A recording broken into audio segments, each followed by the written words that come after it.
Good afternoon. Yes, it is not morning, it is afternoon this time. Welcome back to Bullets and Brass. We're doing cheap versus expensive handguns, and I'm going to combine this into one video just because. So, the same format as the last one, just splitting it and doing it in one video instead of having it split into two. Number one on cheap handguns. The lower price ones are actually damn good these days. Surprisingly reliable. What's the point in spending more money? It's a tool, not a luxury item. It just has to work. You'll have to function test it either way. If you spend a shitload of money on the handgun, it's just more ammo, and you've wasted the money because either way you've got to make sure it works. You can't trust them from the manufacturer. There are plenty of high-end guns that are not reliable from the factory. If you've got got paint all over myself here.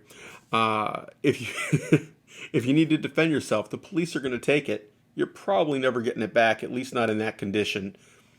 Do you really want to lose your fancy, Wilson or Nighthawk or Les Bear, or custom shop, from any of the major manufacturers, or tricked out by a private gunsmith? You could be out $3,000 or $4,000 real quick. You're probably going to want multiple handguns anyway, so why spend a ton of money on one of them? The price goes up fast once you get past the general production stuff. Even if you're buying from a regular manufacturer, if you want a SIG X5 Legion, that's going to cost you a lot more money than your bone stock P320 that, in the end, does the same thing. The end result comes down to the ammo, shot placement.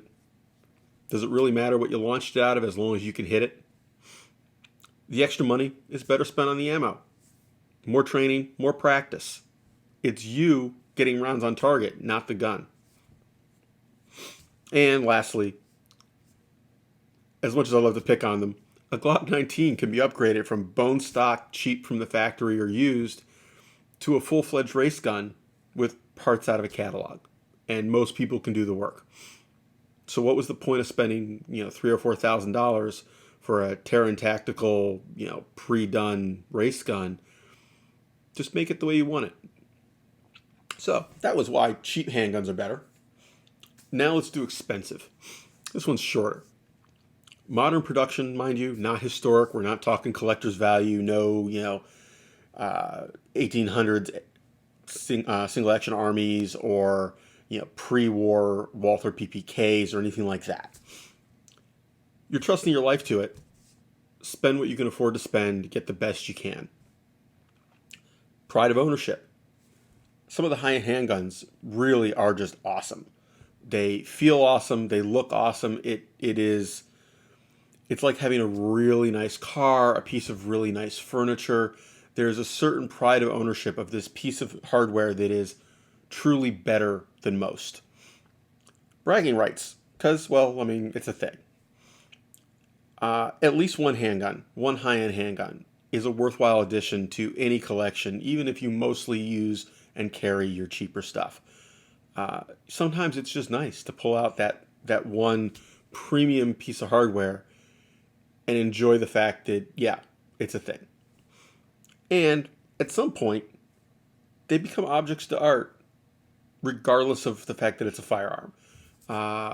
If you've ever handled a truly high-end metal, we're not talking, a modified race gun from polymer frames and all that.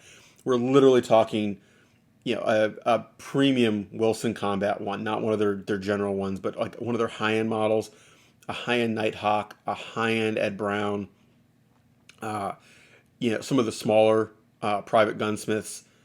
Really good work. It's a piece of art. It's a piece of functional art. It's like buying a handmade sword, a handmade knife, or in a non-functional world, it's a metal sculpture. And there's value to that. Maybe not in terms of cash value always, but to somebody who appreciates that has value. So that is why expensive handguns are better, and obviously, from a practical standpoint, they don't hold up. It is not the value does not translate to better results normally. But if you're using a handgun day in and day out, yeah, there's some value to spending a little more money. But we're not going to get into the details of that. That isn't what this video is about. So, take care, have fun, stay safe, y'all, and keep shooting. Say hi. Oof. Oof. Oof.